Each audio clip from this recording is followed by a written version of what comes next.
Structure mapping करते हुए सबसे पहली चीज़ ये है कि आप लोगों को राइट और रॉन्ग पुल बैक का पता होना चाहिए कि मार्केट में हमारे पास जो अप साइड पे मूव जा रही होती है या डाउन साइड पे मूव आ रही होती है। जब भी आपने मैपिंग करनी है तो आपको इस चीज़ का आइडिया होना चाहिए कि राइट पुल बैक कौन सा है और रॉन्ग पुल बैक कौन सा है। अब वो मैं आप लोगों को इस वीडियो में जो है वो शेयर करने जा रहा हूँ। पहली जो वीडियोज़ मेरी 2-3 थी वो कुछ बेसिक्स के ऊपर भी थी, इंस्टीट्यूशनल कैंडल के ऊपर थी, बीपीआर के ऊपर थी, बैलेंस प्राइस रेंज। और उस पर मैंने अपने जो मेरा व्हाट्सएप ग्रुप है उसमें भी मैं आप लोगों के साथ जो है वो उसके एग्जांपल भी फिर शेयर करता हूँ कि यहाँ पे मार्केट ने इस तरीके से बनाया। और मैं ओवरऑल क्राइटेरिया इसलिए शेयर करता हूँ ताकि आप लोगों को भी इस चीज़ का नॉलेज हो और आप लोग भी इसमें आगे बढ़ सकें। अभी ये कि ये चीज़ें स्टार्ट हुई हैं, ये बहुत सारी वीडियोज़ मैं आप लोगों के साथ आगे से आगे जो है वो शेयर करता जाऊँगा जहाँ से आप लोगों को मज़ीद जो है हेल्प आउट होती जाएगी।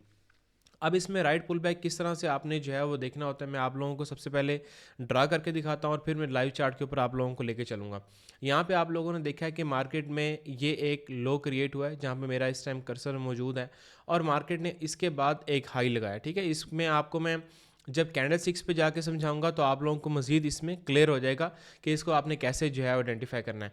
ये मार्केट ने हाई लगाया और हाई लगाने के बाद मार्केट ने इस तरह से एक लो लगाया। इस लो को लगाने के बाद मार्केट जो है वो अपसाइड पे गई और अपसाइड पे जाने के बाद मार्केट ने यहाँ पे एक हायर हाई जो है वो आपके पास क्रिएट कर दिया या मार्केट ने एक हाई जो है वो आपके पास बना दिया।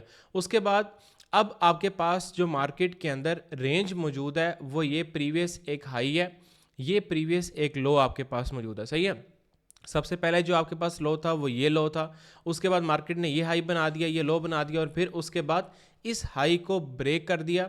इसका मतलब ये है कि अब आपके पास जो लास्ट पुल बैक था या लास्ट लो था वो ये था, ना कि आपके पास ये एक्सट्रीम लो होगा। ठीक है, अब इसके बाद फॉर एग्जांपल मार्केट ने यहाँ पे एक लो लगाया और फिर इस तरीके से हाई लगाया और यहीं पे मार्केट इस तरह से हाई और लो लगाना शुरू कर दिया, तो ना तो अब ये हाई होगा, ना ये लो होगा, ना ये हाई होगा। अब जब मार्केट में एक न्यू हाई लगेगा तो हमारे पास जो लास्ट एक हाई कंसीडर होगा वो ये होगा, ये वाला जो आप मेरा कर्सर यहाँ पे जो है वो देख सकते हैं, ये हाई होगा। और लास्ट जो आपके पास लो होगा वो ये वाला लो होगा, ना कि ये लो होगा। ठीक है, ये आपका है इंटरनल स्ट्रक्चर। इस पर मैं इंशाल्लाह आगे जो है वो चल के वीडियो बनाऊंगा जहाँ से आपको इस चीज़ का आइडिया हो जाएगा कि कौन सा इंटरनल स्ट्रक्चर होगा और कौन सा एक्सटर्नल स्ट्रक्चर होगा। तो इस तरह से आपने इसको लेना है। अब इसकी इंपॉर्टेंस क्या है वो मैं आगे चल के आपको बताता हूँ, क्योंकि इसमें जब आपकी मैपिंग सही होगी फिर आप इसमें जो है वो मार्केट को आइडेंटिफाई कर सकेंगे। अक्सर ऐसा होता है कि मार्केट में अपना स्ट्रक्चर जो है वो शिफ्ट कर जाती है या मार्केट का स्ट्रक्चर जो है वो चेंज हो जाता है, कन्वर्ट हो जाता है और हमें इस चीज़ का आइडिया नहीं हो पाता कि हमें अब किस एरिया से अपनी ट्रेड को एग्जीक्यूट करना है। अगर डाउन साइड पे देखते हैं, फॉर एग्जांपल मार्केट ने एक लो लगाया, उसके बाद अप साइड पे गई और फिर यहाँ पे आके एक और लो लग गया। अब जब मार्केट का ये लो लग गया तो आपके पास जो ओवरऑल रेंज है वो ये रेंज होगी। ठीक है, ये लो लग गया मार्केट का, ये हाई लग गया, उसके बाद ये लो लग गया, अब आपके पास ये रेंज होगी।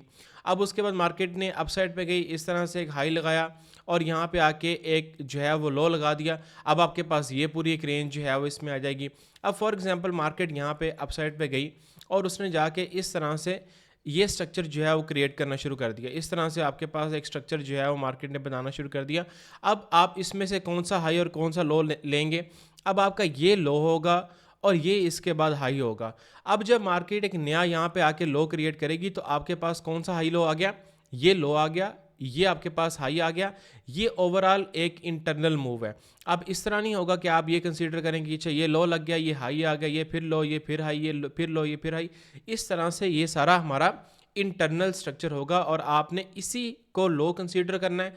और इस लो के लगने के बाद जो भी आपके पास हाई होगा वो आपका हाई कंसीडर होगा और जब एक लो लगेगा तो वो आपका हाई जो है वो बनेगा। ठीक है, तो इस तरह से आपने इस चीज़ को जो है आइडेंटिफाई करना होता है। अब इसके बाद हम लोग चार्ट में जो है वो चलते हैं। चार्ट में जाके किसी एक लो से या किसी एक हाई से हम इसको जो है वो पकड़ लेते हैं। अब यहाँ फॉर एग्जांपल मार्केट में आप देखते हैं ये एक कैंडल ने हाई लगाया। ठीक है, हाई लगाने के बाद मार्केट ने उसके बाद क्या किया, यहाँ से हम इस तरीके से जो है वो चलते हैं। इसको मैं थोड़ा सा जो है वो छोटा कर लेता हूँ ताकि आपको सही समय लगना शुरू हो जाए। अच्छा, अब ये मार्केट ने एक कैंडल का हाई लगाया और उसके बाद ये जो यहाँ पे आप देख सकते हैं ये जो एक बड़ी सारी कैंडल आई है, अब इसमें मार्केट ने आके अपना लो लगा दिया। सही है, अब उसके बाद यहाँ पे जो है वो ये एक हाई लगा, ये फिर उसके बाद लो लगा, ये फिर उसके बाद हाई लगा और फिर आके मार्केट ने अगेन इस एरिया को यहाँ पे ब्रेक किया और यहाँ पे अगला लो लगाया। अब यहाँ पे हमारी गलती जो है वो कौन सी है, ये बिल्कुल एक रॉन्ग पुल बैक है। रॉन्ग पुल बैक क्यों है कि मार्केट में यहाँ आप देख सकते हैं मार्केट ने एक हाई लगाया था, उसके बाद लो लगाया, नो डाउट लो लगाया, लेकिन मार्केट उसके बाद इस पूरी ब्लैक कैंडल जो कि हमारी रेड कैंडल होगी, बेरिश कैंडल होगी, मार्केट जो है वो उसी एक कैंडल के अंदर जो है वो चली गई है। यानी कि यहाँ पे मार्केट आई है और उसके बाद जो नया हाई या नया लो या उसके बाद नया हाई लगा है वो हमारे पास कौन सा लगा है, इसी एक कैंडल के अंदर वो मूव निकली है।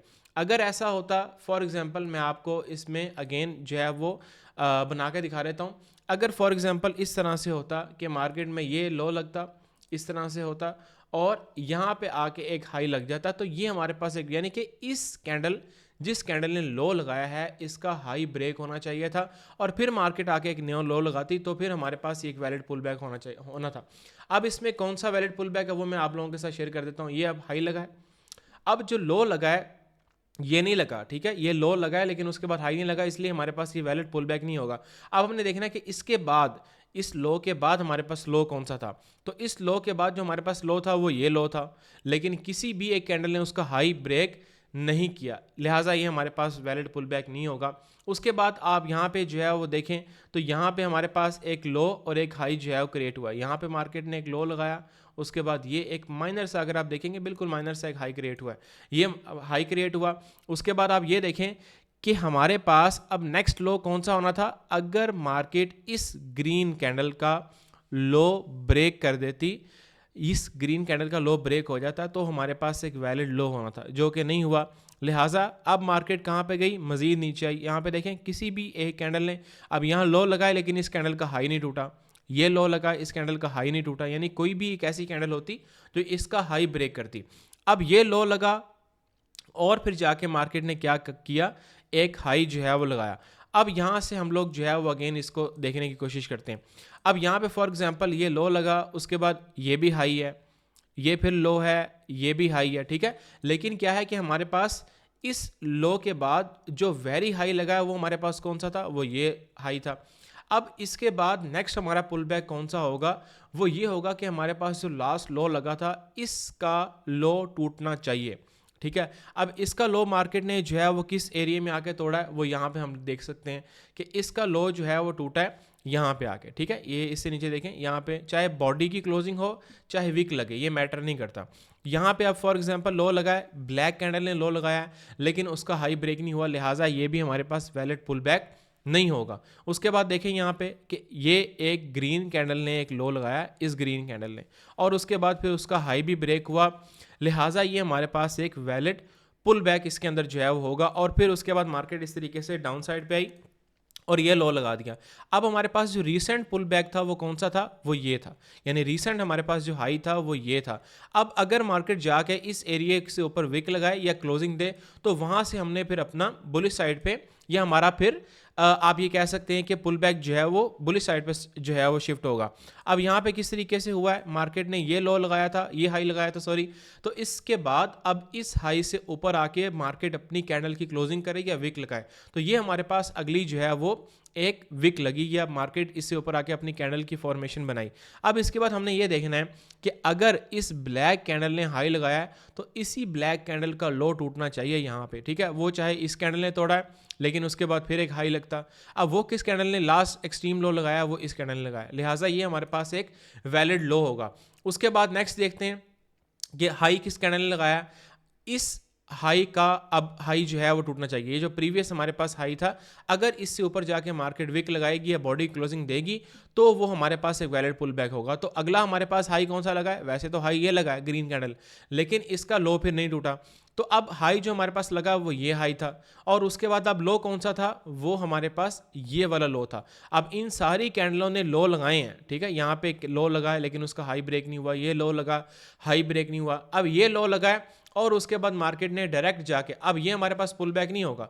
अब यानी कि फॉर एग्जांपल ये हाई, ये लो, ये हाई, ये लो, ये सारा इंटरनल स्ट्रक्चर है। इसके बाद जो हमारे पास वेरी हाई होगा वो ये हमारे पास इसके अंदर जो है वो हाई काउंट होगा, इस तरीके से ये वाला, ठीक है। तो ये ओवरऑल इस तरीके से आपने इसमें अपनी मैपिंग को जो है वो देखना होता है। जब आप इसमें अगली वीडियोज़ को देखेंगे तो आपको इसकी जो अहमियत है उसका अंदाज़ा होगा कि अगर आपको पुल बैक रॉन्ग हो जाता है या पुल बैक की मार्किंग आपसे जो है वो रॉन्ग हो जाती है, तो आपका पूरे का पूरा स्ट्रक्चर ही जो है वो ख़राब हो जाएगा, यानी फिर आपके एरियाज़ ब्रेक होना शुरू हो जाएंगे। तो इस वीडियो को बार बार देखें और अपने फ्रेंड्स के साथ भी शेयर करें, मज़ीद इसमें लाइक्स और कमेंट करें, ताकि मज़ीद जो आपके साथ वीडियोज़ नेक्स्ट जो है वो शेयर करेंगे, ताकि उसमें भी हमें इस चीज़ का आइडिया हो सके कि आपको इन चीज़ों की समझ लग रही है या नहीं लग रही। Thank you so much.